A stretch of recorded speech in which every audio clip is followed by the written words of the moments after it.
Thank you. We are recording this meeting. So Government Services is going to be called to order this evening of September 15th. I'm Chairwoman Melissa Paprillion.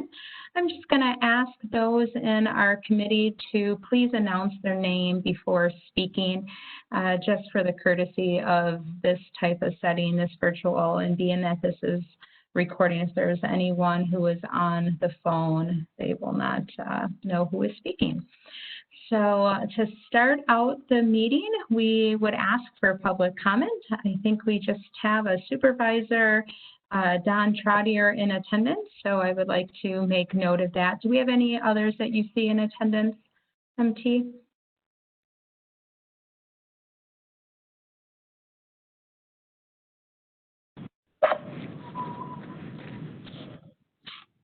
I don't think I see. Okay. Just simply Supervisor Trottier is. Okay, very good. So I just want to make note of that too on the minutes. We can just make sure everybody is muted until their time to speak. That would be fantastic. So the first thing on the agenda was the public comment. Seeing that we have none, we're going to move along and actually have the Youth and Governance read the statement. We have, and please just announce yourself. I believe we have Youth and Governance Representative Newell being the speaker this evening. Hi, my name is Willow Newell, and I'm just going to read the Youth and Governance statement.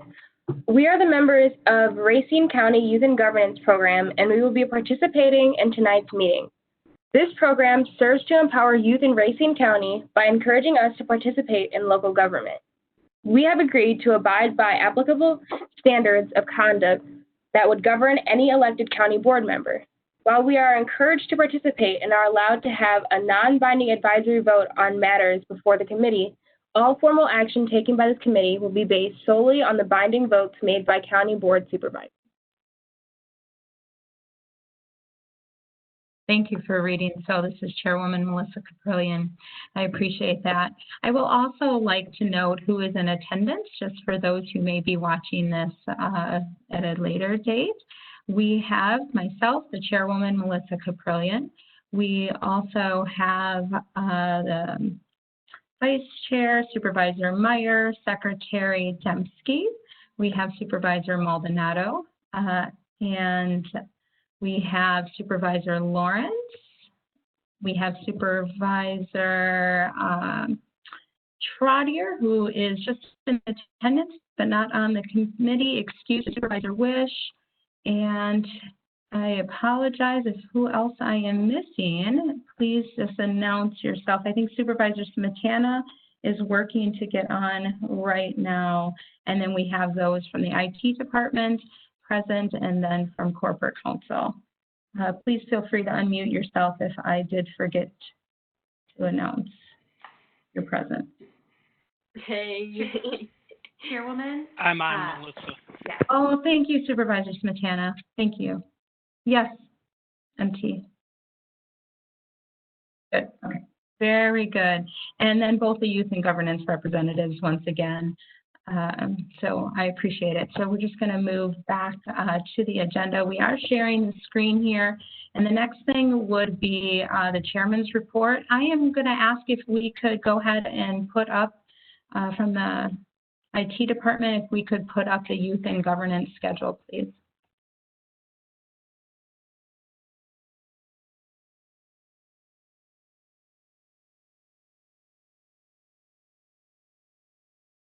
While we are waiting for that, we have the Youth and Governance packet that Pam is not able to be present this evening, but if we do have a meeting in the next month, we can go ahead and read the, she'll present the annual report. But the one thing that we should look at this evening is going to be the schedule. All the forms are the same from the last year, and only the dates have changed. So if we can look ahead at our February to March dates to see if that is going to work for the interviews. Those are really important. And so please take a look at that right now. Granted, it's a little far ahead, but we do like to have that schedule set because when we put out the applications, those dates usually are present at that time. And know if we have 2 face-to-face interviews or type of interview setting, if you cannot make one, we ask that you do not make the second either, just so you're part of the interview process on both days, to be fair for the applicants that come in. So if no one has a comment, no supervisors have a comment or any conflicts of those days, please just note those, and we will have Pam come before us at the next meeting to talk about the year in review. So thank you for sharing the screen for there, and I apologize, I'm toggling back and forth from my reports as well.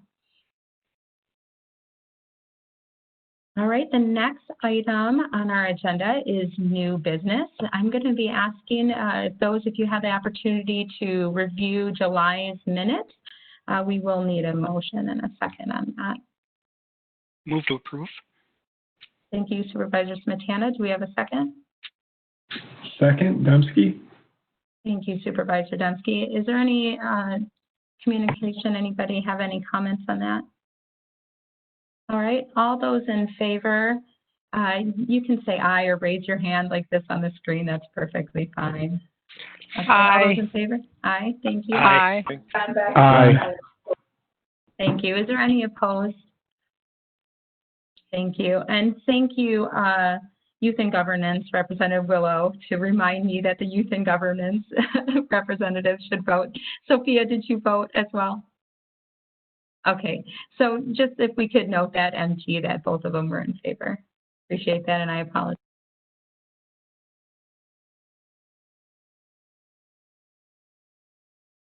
So we have next on our agenda, we have an ordinance that has come before us, and we have corporate counsel here to speak on this ordinance by the Government Services Committee amending Section 1118 regarding purchase and possession of tobacco products prohibited. So who do we have that is here that is going to speak on it this evening?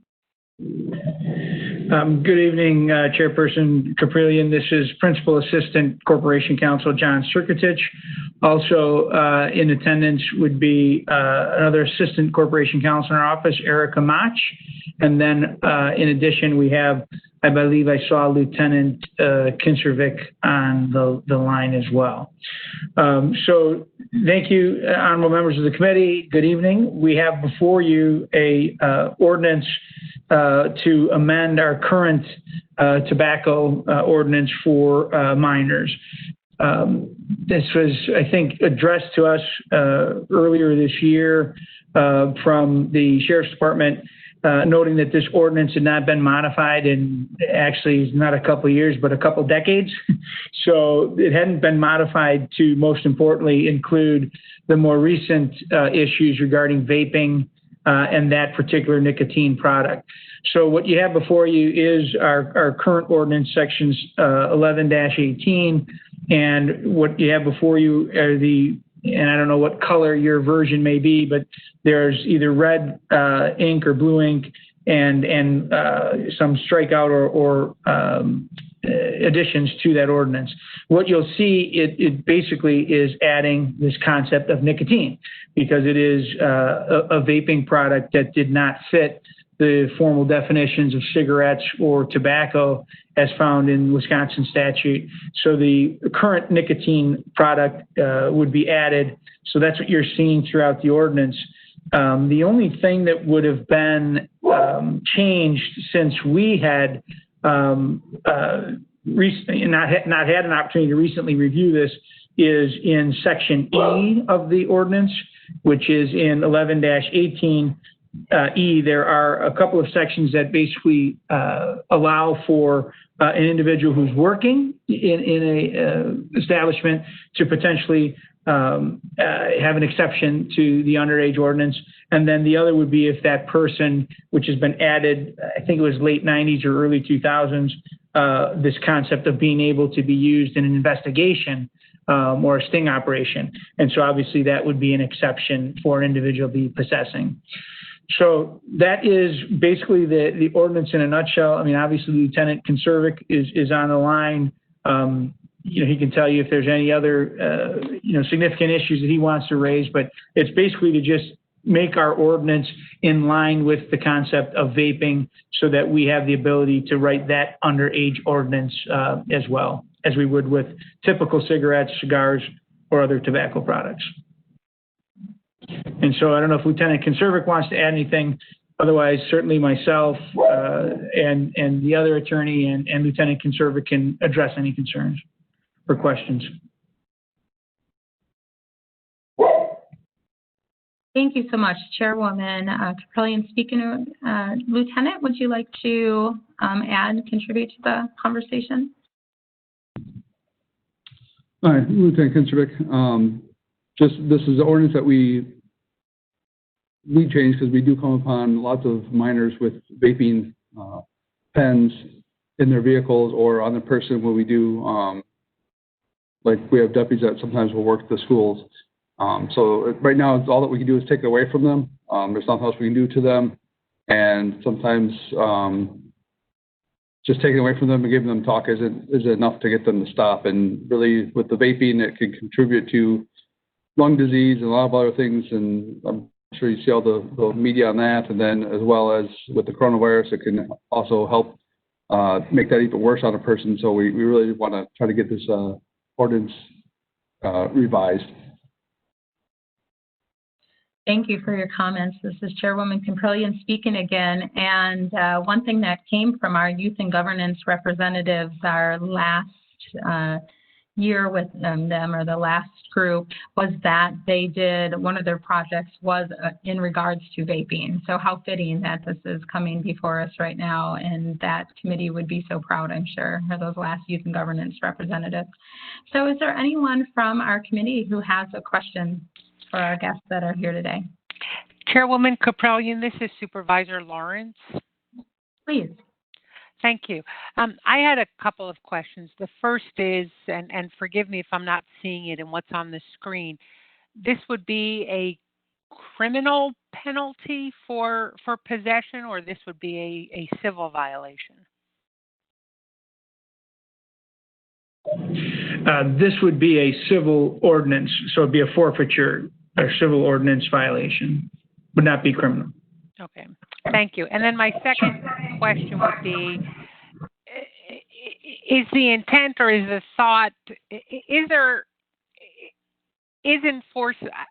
would enforcement be targeted more at the juveniles possessing the vaping devices, or in my opinion, where it should be more focused is on those establishments selling the vaping devices to minors or to juveniles? Is there a sense of where the enforcement would be targeted? Yeah, I mean, I can just speak to this ordinance. This ordinance will specifically address the minor or the juvenile's use or possession of the vaping product. Certainly, Lieutenant Conservic can address the issues with respect to those that are selling it, but that is my understanding is this Wisconsin statute makes that a criminal matter, so it wouldn't be something addressed in our ordinance. And again, whether or not Lieutenant Conservic has some data or information as to how they enforce that criminal piece, again, it wouldn't be specific to this because this is a civil forfeiture ordinance that applies to the underage individual using the vaping product, but there is a separate statute that makes the activity that you're addressing, Supervisor Lawrence, is a criminal activity in the Wisconsin statute. Thank you. Lieutenant Conservic?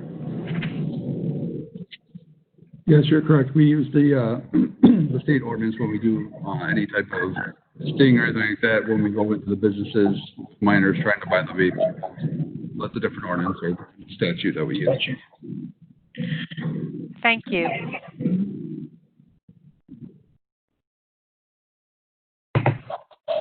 Chairwoman Caprillion speaking again. Is there anyone else on our committee who has any questions?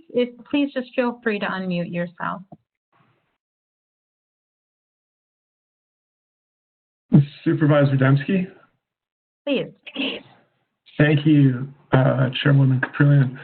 And thank you to Corporate Counsel and to the Lieutenant for speaking to us on this issue today. I came in, I suppose, just looking at the ordinance, I didn't quite understand as much as I understand now that you have all spoken to us about the ordinance, so I really do appreciate the insight. So this is a more complicated matter to me than I realized, I think, even coming into the meeting. And there's the two competitions for me are most definitely I want to have precautions. I think it's to be commended that our county staff are looking to curb use of nicotine and tobacco use among minors. Like, I think that's something that we can all agree is a great thing on the committee. So thank you for bringing this ordinance to our attention that needs changing. The piece that I'm conflicted about here is, if I remember correctly from reading the ordinance change, it basically implements a fine of up to $50, I think, as an impact for this potentially.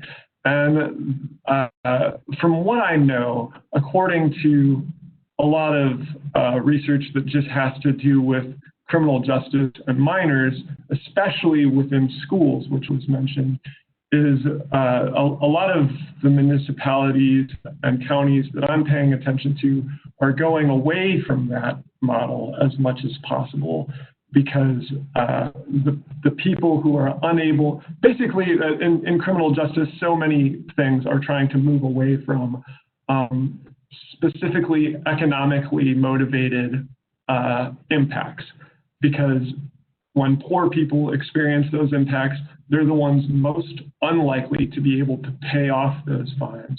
And from what I've been told by some community groups locally here, if someone, and this is happening in our USD schools anyways, when students graduate or are prepared to graduate and have these fines on their records, they can even turn into bench warrants. So I know that at the city of Racine, for instance, right now, they're even considering a resolution that would be a directive basically from city council to stop the city of Racine Police Department from giving any fines to anyone under 18. So that is where my conflict comes in over this ordinance change. And I would be certainly interested in having a discussion more on this. I might be, if someone was interested in moving to defer this, or, I would be happy to do so myself even potentially. But what I would be interested in is seeing something non-economic centered incentive or disincentive around this ordinance. Thank you. If I may speak to that, I think I could help answer that question if that's okay with you, Attorney Smith. Sure. If you could just announce yourself, please. Sure. Hi. Good evening, everyone. Pleasure to meet everybody and see everybody, at least over WebEx. And thank you, Chairperson Caprillion. Supervisor Dembski, in the penalty section, there's kind of this broad, you correctly point out the forfeiture is listed there at $50, but the court can actually impose any penalty that is allowable under Wisconsin statute 938.343. So some of the alternatives that you were actually discussing are all offered as potential penalties under that statute. The forfeiture, in fact, is not a penalty that the court is required to enforce or even order against a juvenile who would be potentially convicted of this ordinance. The judge just has to order at least one penalty that's under 938. So that could be community service, that could be counseling, that could be a forfeiture or a fine. They have like teen work programs. It's really interesting. Some of, like as you said, Supervisor Dembski, what some of the municipalities are doing as a result of that statute. I'm also a former prosecutor. So that was an initiative even then when I was working, downstairs in the DA's office that we were working with them with. So certainly I think the concern that you bring up is one that is definitely recognized, and this ordinance will not preclude the court from following any sort of initiative that would, seek to have alternative penalties to forfeitures. I hope that helps answer, or at least address that concern. So, this is Supervisor Maldonado. Yes. Madam Chairwoman, thank you. You are recognized. Thank you. So, thank you for the explanation, Erica. I also have very similar concerns as Supervisor Dembski.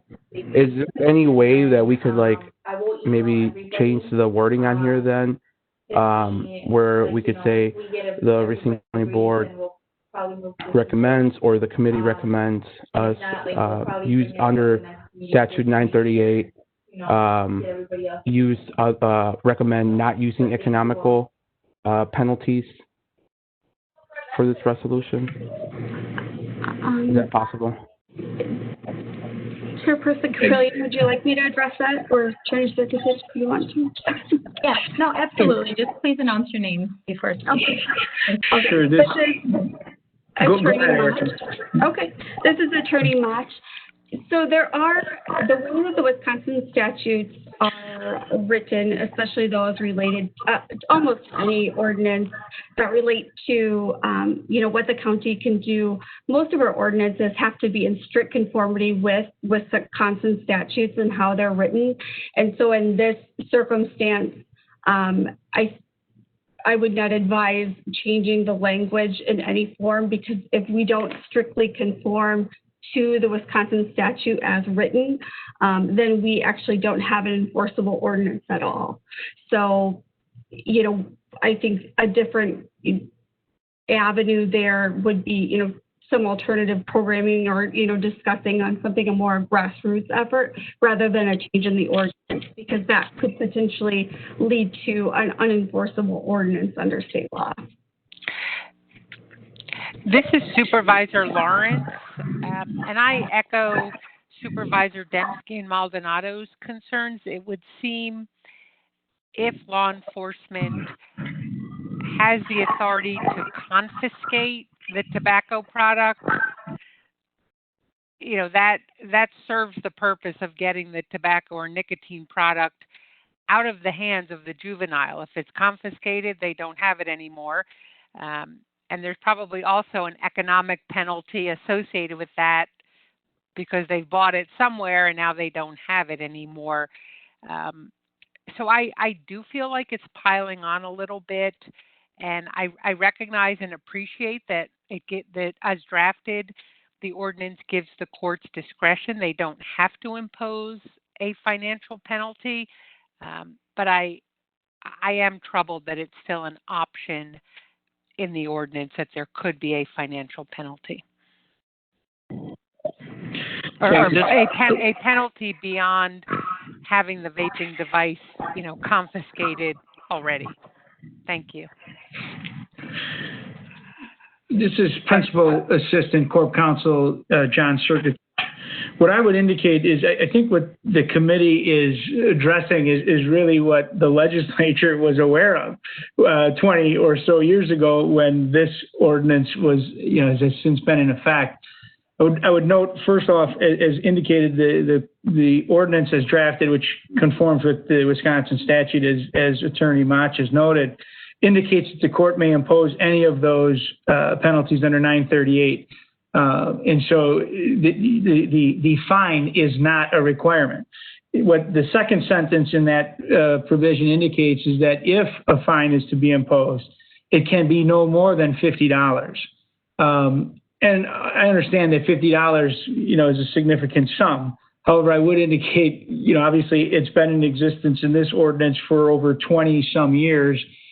Second, it is a relatively small forfeiture compared to, for example, Supervisor Lawrence was asking about the criminal penalties. I mean, those are significant for a store owner. And so, again, the penalty provision is something that the court has an option to do. I can't say that I've been through juvenile court, but that's, again, where 938 and Chapter 48 deal with these juvenile code issues. And as indicated by Attorney Mach, I can't recall if there's 10 or 12 different avenues that could be taken without having to enforce, any type of penalty. I think allowing the court to have that discretion to address a penalty may be wholeheartedly important in a particular juvenile's case, depending on what means that particular juvenile has. So again, I would just indicate to the committee that the way this ordinance is drafted, it is not a requirement that a juvenile get a $50 fine. It is just one of many options that the court can institute. I don't have any anecdotal evidence, though, to tell you how often the juvenile court would hit an individual with the fine. And again, I don't know if we have any other anecdotal evidence from the DA's office and or even Lieutenant Kinservik, if he can speak to it. But obviously, the possession and confiscation is noted in Section H of the ordinance, and so that can occur as well. But again, it's just one of probably approximately a dozen options that the court would have. This is Supervisor Smetana. Mm-hmm. You are recognized. Thank you. Attorney, can I ask you a question, please? So it's the fines for 14 and under, they won't get any fines, am I correct? There won't be any, if I'm reading this right, cost and penalty assessment may not be added for juveniles under 14, right? This is Attorney Erica Mach. I'm sorry, John. Go ahead. This is Attorney Erica Mach. That is correct. Okay. Statute actually prohibits. Cool. Okay. So Yep. basically what we're talking about is just 15, 16, 17-year-olds, right? Exactly. Okay. So I'm all for this ordinance. It's just, I guess we have to start thinking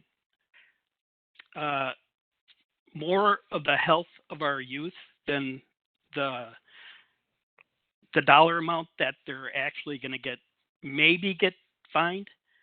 This is for the health of our youth. This is trying to keep them healthy, and I'm all for this. So thank you for drawing it up, and I appreciate it. This is Supervisor Maldonado, Madam Chairwoman. You're recognized. Thank you so much. So is there any way we can gather that data from those age range, 15, 16, and 17, to see how many people have gotten tickets? Supervisor Maldonado, this is Chairwoman Comprillion. I would just like to note for all the committee members as well, this would come before, and if there's somebody who corrects, maybe I'm wrong, can correct me on this, but this will become before the county board as a first reading. So there is an opportunity for discussion to continue to happen, but the supervisors here do also have the opportunity to defer this if they needed more information to come back before this committee to be able to speak, or we have some options as it is just going to be at the first reading for the county board. So just keep that in mind too, but you do have the authority to ask for additional information. That would be great, because I would want to see like the demographics of the kids who are getting those tickets, and also I want to say to Supervisor Montana that I think, I don't want to speak for other supervisors, but I think we're all on the same page that we definitely don't want kids to be using nicotine. So I'm totally for protecting their health. But I think we just don't want kids we don't want to keep fueling the school to prison pipeline.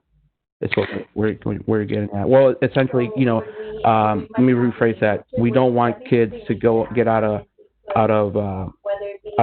high school, have these tickets, and potentially bench warrants when they're 18.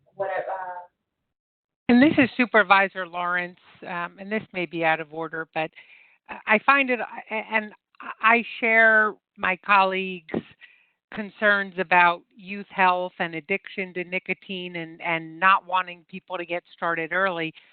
But I find it a little bit ironic that we're talking so much about juvenile health and nicotine, and yet there are county officials and state officials who refuse to acknowledge the efficacy of masks in a pandemic. I mean, to me, it seems we're plugging a hole in a dike while the floodwaters, wash over the top of it. But I realize that's not what's before us right now. Thank you. Chairwoman Caprillion speaking. Smetana, I do see Supervisor Smetana, your hand is up. Did you want to be recognized again? I apologize. I didn't take my hand down. Sorry. Okay, no worries whatsoever. Do the youth and governance or other supervisors have any further questions? Chairwoman, this is Lieutenant Kinzerick. If I could speak once again. Yes, you may. This ordinance, when the kids are found in schools with the vaping pens and that, the schools take them away. They're given detentions, they're given whatever from the school. This is so that we want the ordinance so that we don't have to write them the state ticket. We can write them a cheaper ordinance ticket. So it stays in the county. It doesn't go to the state level. It doesn't go to a criminal level. We just want to be able to give them, right now we can't do anything but the state level. So we want to have the option of giving them the ordinance. If we catch a kid with a pack of cigarettes, we can give him an ordinance ticket. But if he has a vaping pen, we don't have the ordinance ticket to give him. We can only give him a higher state charge. So that's why we want the ordinance written so we can give them a ticket. And this is a last resort. We don't go out there looking to try to give these kids tickets. We don't go to the schools trying to give them tickets. This is the school calls us and said, hey, we've caught this kid with 5 vaping pens. Every day he's in the bathroom smoking a vaping pen. We need help. That's why we want the ordinance approved and written. Thank you, Lieutenant. This is Chairwoman Caprillion. Can anyone speak on what is that state? What is inflicted on them if they have to go to getting the state ordinance instead of the county one that we're working on? What is that penalty? The penalty on that?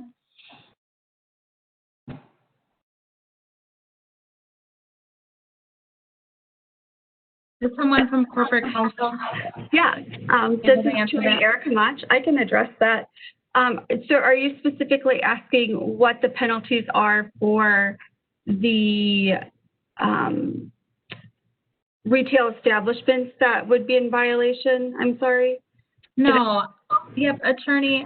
No, I guess I just wanted clarification on the lieutenant's statement that right now we are not equipped to having a county ordinance. Instead, they would get the state ordinance put on them. So like in the youth that are in the schools currently right now, I guess I wanted just to speak on that just a little bit. What are those penalties by the state that are being inflicted on the youth currently right now without this inaction?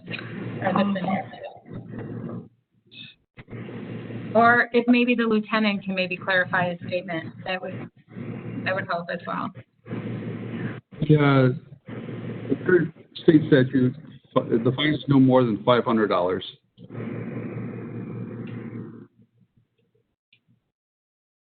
Thank you for that. Is there anyone else who has any questions or would like to speak or any direction? I guess just the final comment that I would make, again, this is Principal Assistant Corp Counsel John Circutich, is that, again, the other note I would just to clarify for the committee and draw your attention to is the fact that this ordinance is going to be applicable in any jurisdiction that does not have its own.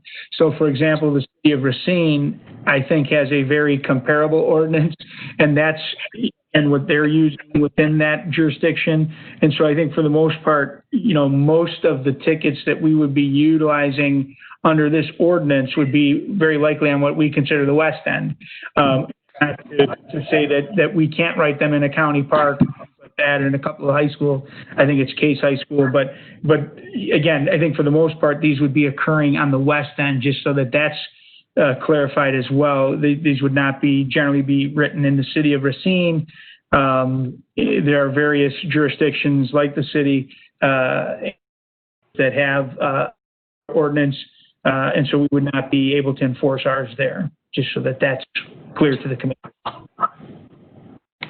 Thank you for that. This is Chairwoman Caprillion. I see Youth and Governance Representative Sandoval's hand up. Would you like to be recognized?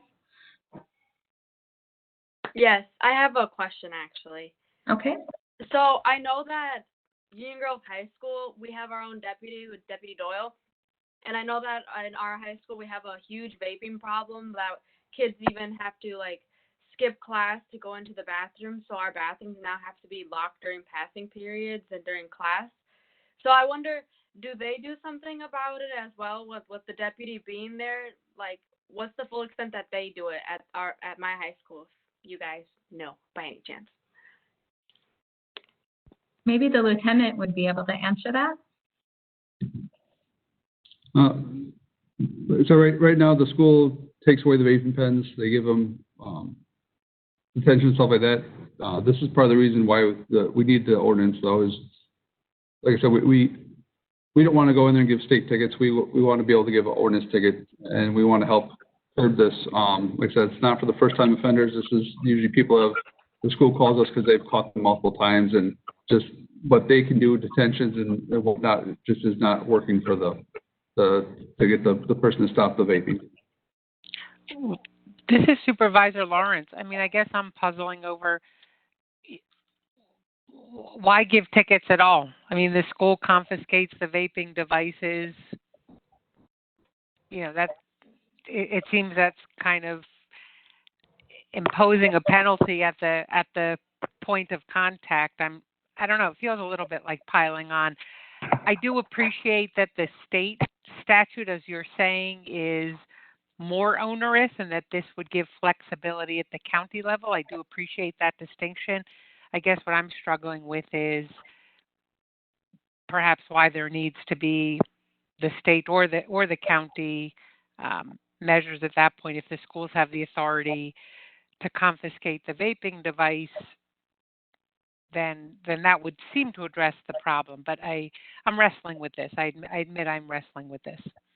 Thank you, Supervisor Lawrence. This is Chairwoman Caprillion. I would just like to recognize Youth and Governance Representative Sandoval once again to see if she had a follow-up, and then Supervisor Dembski, I see he goes off of mute, so maybe he will be next right after that. So Youth and Governance Representative Sandoval, did you have any further follow-up questions or statements? Statement. To follow up with Supervisor Lawrence, like I know a lot of kids at the high school who have gotten their vaping devices taken away and they serve a detention, they're suspended for maybe a couple of days, and it's like a slap on the wrist at this point for them. They know there's no further action going to be taken, and especially in such a small town where you can go into one of these gas stations, they won't card you. It's just a never-ending cycle that they need to know that there's a next punishment, and I believe that this ordinance is going to prove to that positive side that shows them that, hey, I keep doing this, it's going to get serious, and at least it isn't on the state or federal form, it's just on the county form that I'm going to be punished for this and I should stop. Thank you, Youth and Governance Representative Sandoval. Chairwoman Caprillion, and I think you also speak the voice of our past youth and governance representatives who realized just how big of an issue it was in their high schools, and that's why they made it a youth and governance project last season or last cycle. I would like to recognize Supervisor Dembski. Did you want to speak? Thank you, Madam Chairwoman. Again, I just first want to say I really appreciate the dialogue that's going on here. I actually didn't expect this to be as much of an agenda item as it has been, but I'm glad because as our Youth and Governance Representative just mentioned, obviously we do want to disincentivize nicotine use, but we don't want to do it through any way that would create further problems or further health complications for those youth, for instance, by getting involved in the criminal justice system. If what we're disincentivizing is leading to a bigger systemic issue like it has in the community that I represent, I know, and we want to avoid that. So just because this is, I know we don't want to belabor this point too much, and just because this is an ordinance that apparently hasn't been updated in some decades, I think that probably a month of consideration, and hopefully, I plan on getting to engage with Lieutenant Conservic and corporate counsel more on this issue in more detail, a little bit more. So I'm going to move that we defer this until our next government services meeting so that we can have a little more time to do some due diligence on this. Chairwoman Caprellian, there is a motion that has been made. Do we have a second on that motion? Supervisor Maldonado, second. There is a second on that motion. Now I'm going to open it up for comments just to speak on that motion.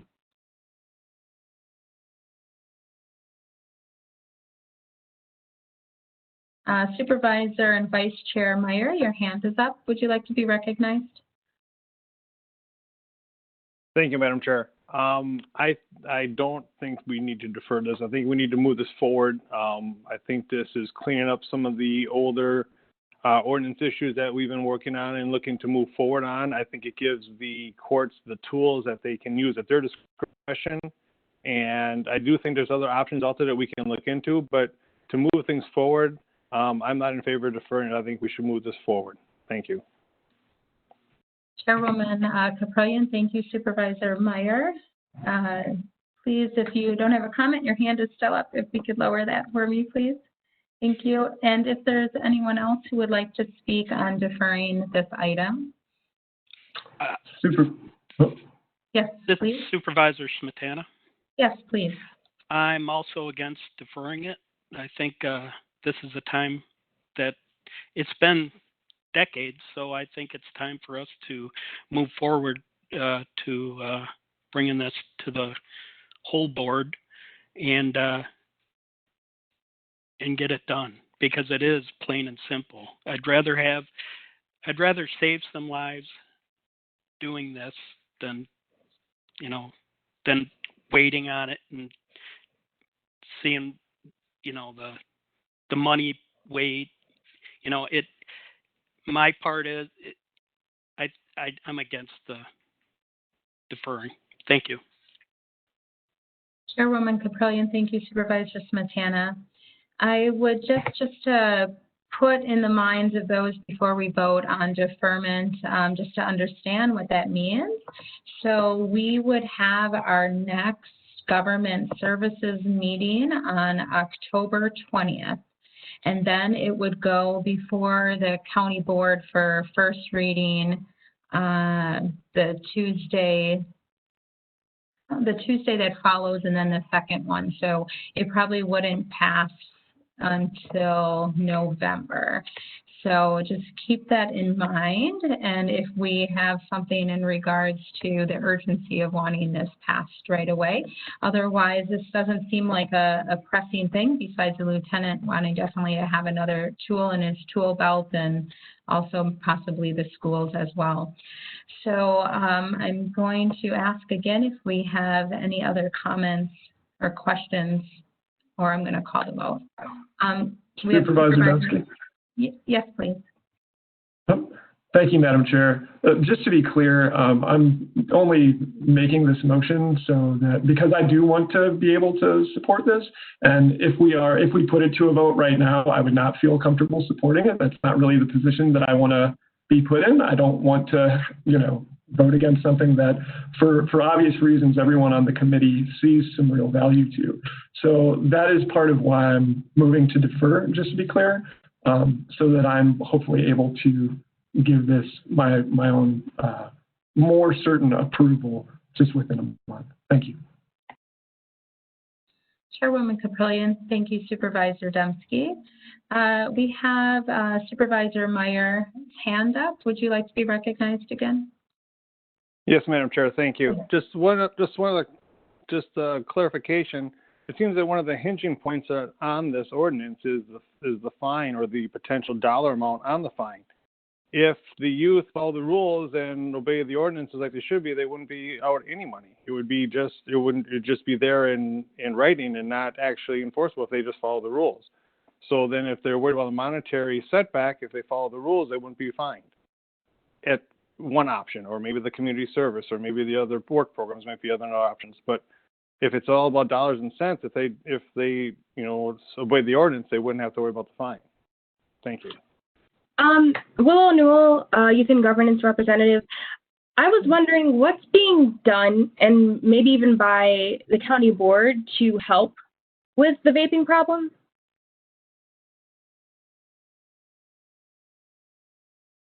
This is Chairwoman Caprillion. Appreciate the question, Youth and Governance Representative Willow. I'm not sure if there's anyone equipped that is currently on this committee to answer that, but that is a great question, maybe to talk to Hope Otto. We can find out what is programs or something that the county supports or is behind with that. So maybe that would be a good time before this goes to the county board, or if it's deferred, that we can gather that information by then. Thank you. Do we have anyone else with questions or comments? I'm assuming Supervisor Meyer, your hand is just still up. All right, very good. I am going to call the question then, and I'm going to ask we're going to ask for you to use your raise hand feature. If you struggle with that, just put your hand up and I can recognize it that way. So all those in favor of deferring this until the next County Government Services Committee in October, please raise your hand.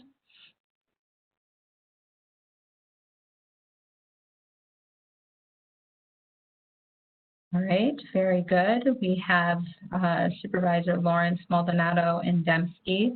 And Youth and Governance Representative Willow. Thank you for that. If we could go ahead and remove those hands that are raised. All those who are not in favor of deferring, please raise your hand at this time.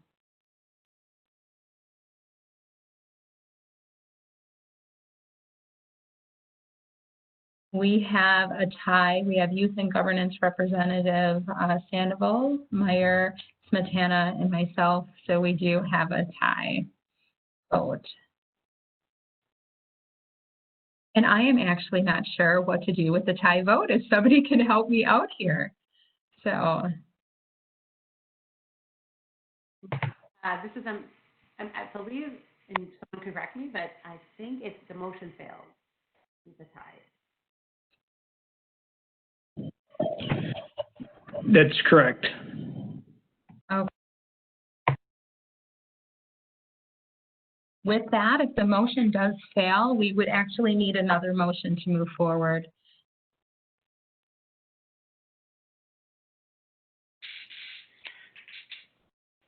Motion to approve. Do we have a second on that motion? Madam Chair, I'd second the motion, Madam Chair. Very good. Thank you, Supervisor Meyer. Do we have any comments on this motion? I would just like to make the comment, and then I please welcome anyone, all the other committee members too. I just wanted to speak on my motion to move this forward. I think the things that can be addressed in the research and those questions can still be answered and it's open for that. And that's the one thing I appreciate about the county's process of the first and second reading, that I did not have that option when I served on the city council. So when things kind of were before you at the committee level, then they came before at the city council. But here we do have that option and some time to still do so. So it is not, you do not have to vote in favor of the resolution itself at the first reading.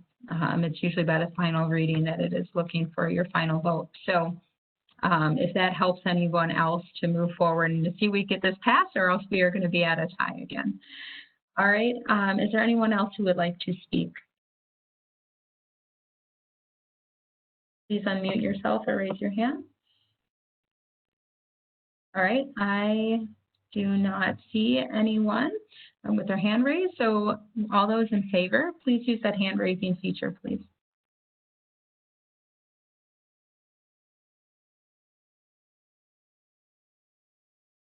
All right, we have 2 youth and governance representatives, all in favor, and then we have 3 county board supervisors. So when I call and ask for the vote for no's, can we please remove our hands? We should see an absolute tie again. So all of those who are not in favor of the motion, please raise your hand. We have a tie once again, so the motion does fail. Again, I am at a loss on how to move forward with this, and I would probably need to seek a little bit of guidance.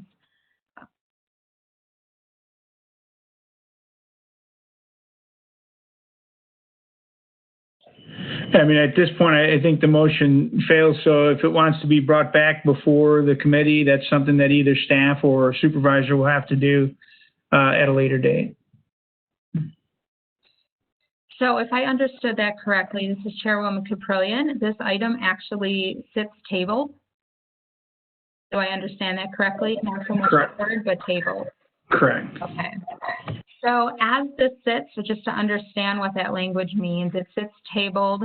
It just think about it as like off to the side. If we do need to bring this forward, it just gets pulled out. Once again, we ask for this agenda item to be put back on the agenda. So do we understand that?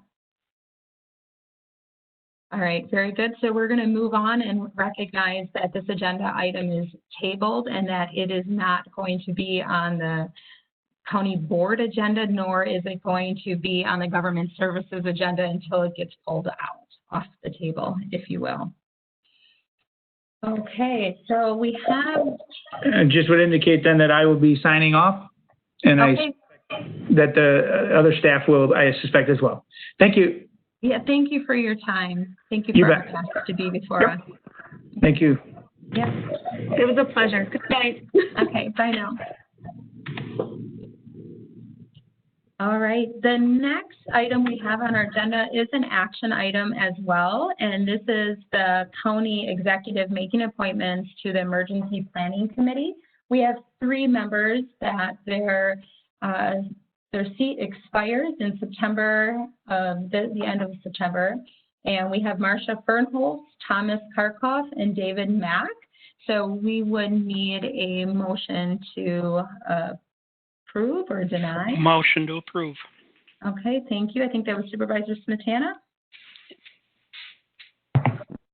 Second for Supervisor Meyer, please. Okay. All right. Do we have any discussion on this? I would ask the youth and government representatives to please vote on this item. If you approve. Oh, thank you. They both approve. Very good. Thank you.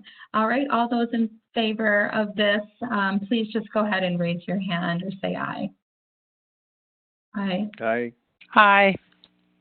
Very good. Aye. Thank you. All those who are not in favor? Okay, I do recognize Smetana's was in favor, so MT all are in favor. All right, thank you. Next we have, these communications and referral, just a reminder once again, these are coming in from other municipalities.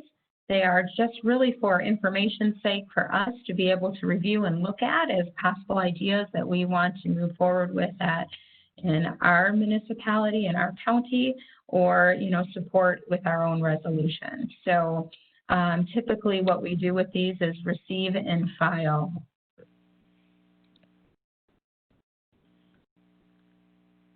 To receive and file. All right, there's a motion to receive and file. Do we have a second?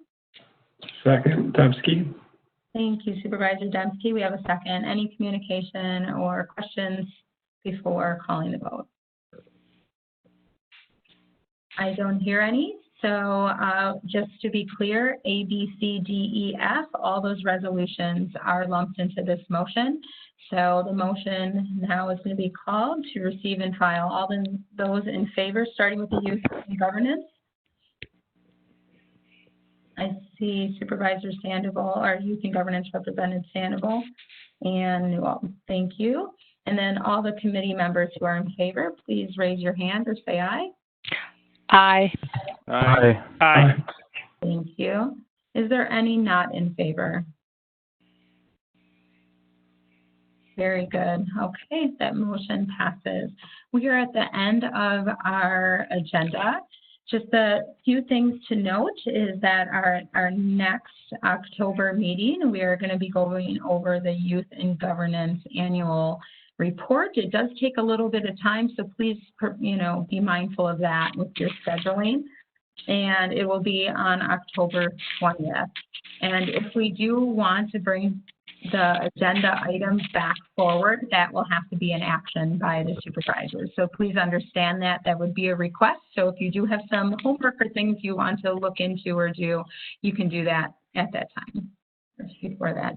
So I would like to entertain a motion for adjournment. This is Supervisor Lawrence. Motion to adjourn. Thank you, Supervisor Lawrence. Do we have a second? Second, Supervisor Maldonado. Thank you. So 6:57, I'm going to call the meeting adjourned. Thank you, everyone. Thank you for the great, robust discussion. That was wonderful.